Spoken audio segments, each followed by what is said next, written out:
mohon maaf, orang yang sudah bekerja sekian lama, sudah berjuang sekian lama, sudah menjadi PTT atau honorer sekian puluh tahun, tiba-tiba mungkin karena memang sudah sedikit tua, akhirnya mereka diabaikan begitu saja.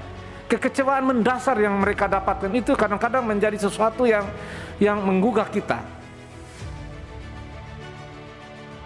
Bagaimana kita menggugah pemerintah untuk bersama-sama tidak saja berpatokan pada satu juknis yang kaku, tetapi juga sesuatu yang sedikit fleksibel karena menyangkut nasib orang, nasib masyarakat kita.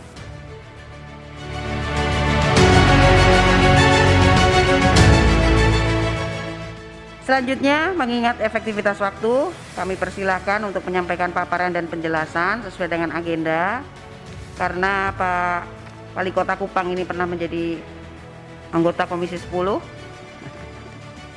maka kami berikan kesempatan pertama kepada Pak Wali Kota Kupang untuk menyampaikan paparannya.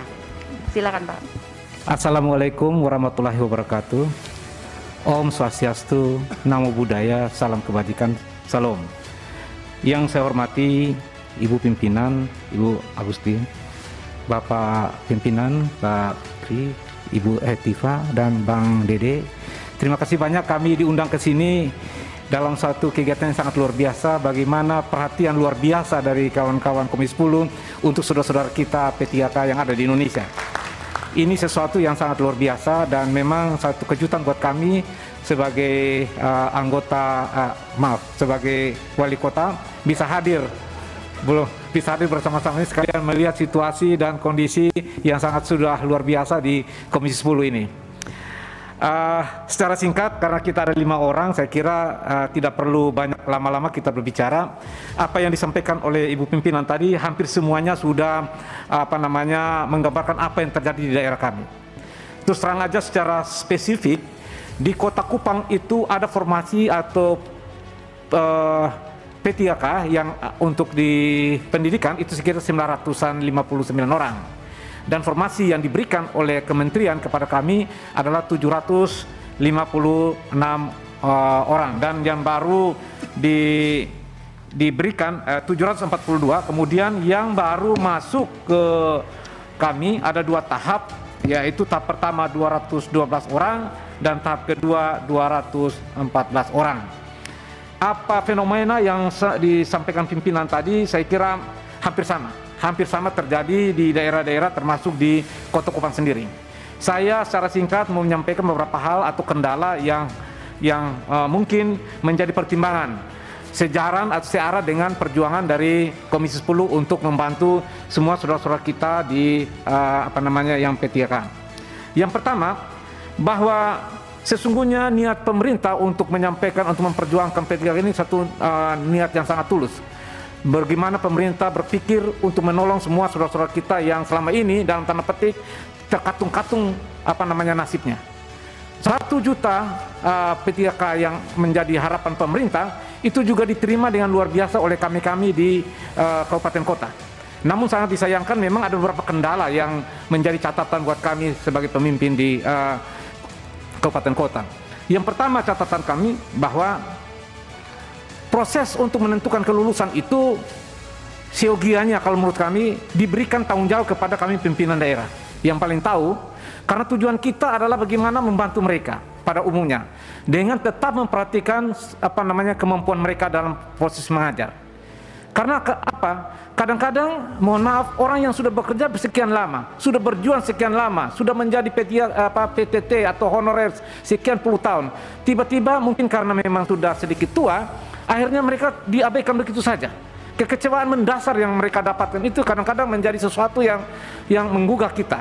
Sedangkan mohon maaf, kadang-kadang adik-adik kita yang juga baru P3K, karena kepintaran dan sebagainya, mereka menjadi prioritas utama karena kelulusan mereka. Ini menjadi catatan dan perlu dipertimbangkan sungguh-sungguh oleh pemerintah, sehingga mungkin diberikan solusi-solusi tersendiri untuk penyelesaian itu. Jadi kalau usul kami yang pertama itu adalah supaya prioritas umur juga menjadi catatan penting untuk kita perjuangkan, ya, dengan tidak mengabaikan kemampuan mereka untuk mengajar. Kemudian saya lompat mengenai SK. SK yang ada ini khusus Kota Kupang menjadi satu kendala tersendiri. Karena apa? Seperti pertanyaan Ibu yang tadi mengenai surat dari kementerian, itu kami datanya terlambat. Kami sudah ketok anggarannya dengan Dewan. Dewan menyetujui anggaran kita tanpa kita alokasikan untuk P3K. Akibatnya saudara-saudara kita yang sudah lulus ini terkatung-katung. Kami tidak berani memberikan pengangkatan kepada mereka. Kami tidak ada uang untuk membayar mereka. Solusinya adalah saya minta supaya mereka dikasih pengertian supaya pada saat nanti perubahan anggaran mereka juga diangkat. Itu salah satu. Jadi karena surat itu datang dari pemerintah itu setelah kami sudah ketok anggaran, nggak bisa diputar lagi. Akibatnya apa? Saudara-saudara kami ini mereka bingung pada saat itu. Kami pemerintah kalau angkat mereka kita harus bayar. Akibatnya uang harus keluar. Nah, untuk anggarannya nggak ada sama sekali. Sehingga Bapak Ibu yang sangat saya hormati, kami mensiasati supaya mereka itu diberikan pengertian sehingga pada saat perubahan nanti mereka diangkat. Cuman persoalannya adalah pada saat mereka untuk mendaftar kembali itu sistem sudah tertutup. Sistem sudah tertutup. Ini menjadi kendala buat kita, buat kami sendiri. Bapak Ibu Dewan yang saya hormati termasuk yang ada virtual, itu beberapa kendala penting yang kami hadapi. Kemudian masa laku pengangkatan. Masa laku pengangkatan kami berasumsi supaya tidak terlalu dekat dan tidak terlalu panjang, kita memberikan waktu 5 tahun. 5 tahun untuk masa pengangkatan itu sendiri. Dan kami sangat berhati-hati mengenai pengangkatan ini. Karena nanti kalau jadi beban APBD, itu akan berdampak pada program-program kami yang lain yang mungkin saja akan mengganggu kesejahteraan masyarakat. Saya juga menggarisbawahi bahwa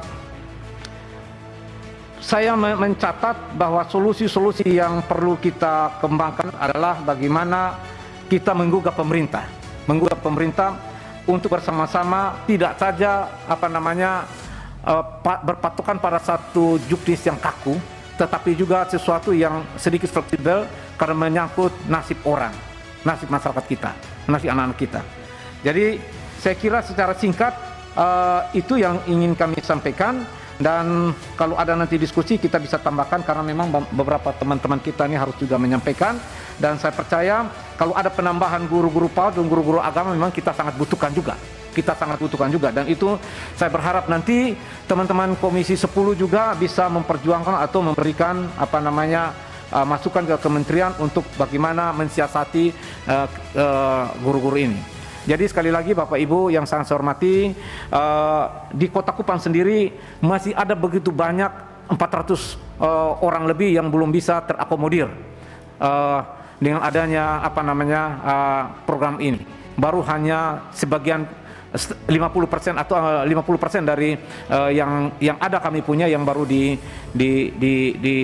disetujui, dan itu pun ada kendala pada proyek lulusan kedua itu sama sekali kami belum bisa anggarkan sama sekali karena memang satu dan hal karena keterlambatan dari surat edaran, dan mohon maaf kami waktu itu tidak tahu bahwa itu menjadi beban kami sehingga kami terlambat dalam pengalokasian itu.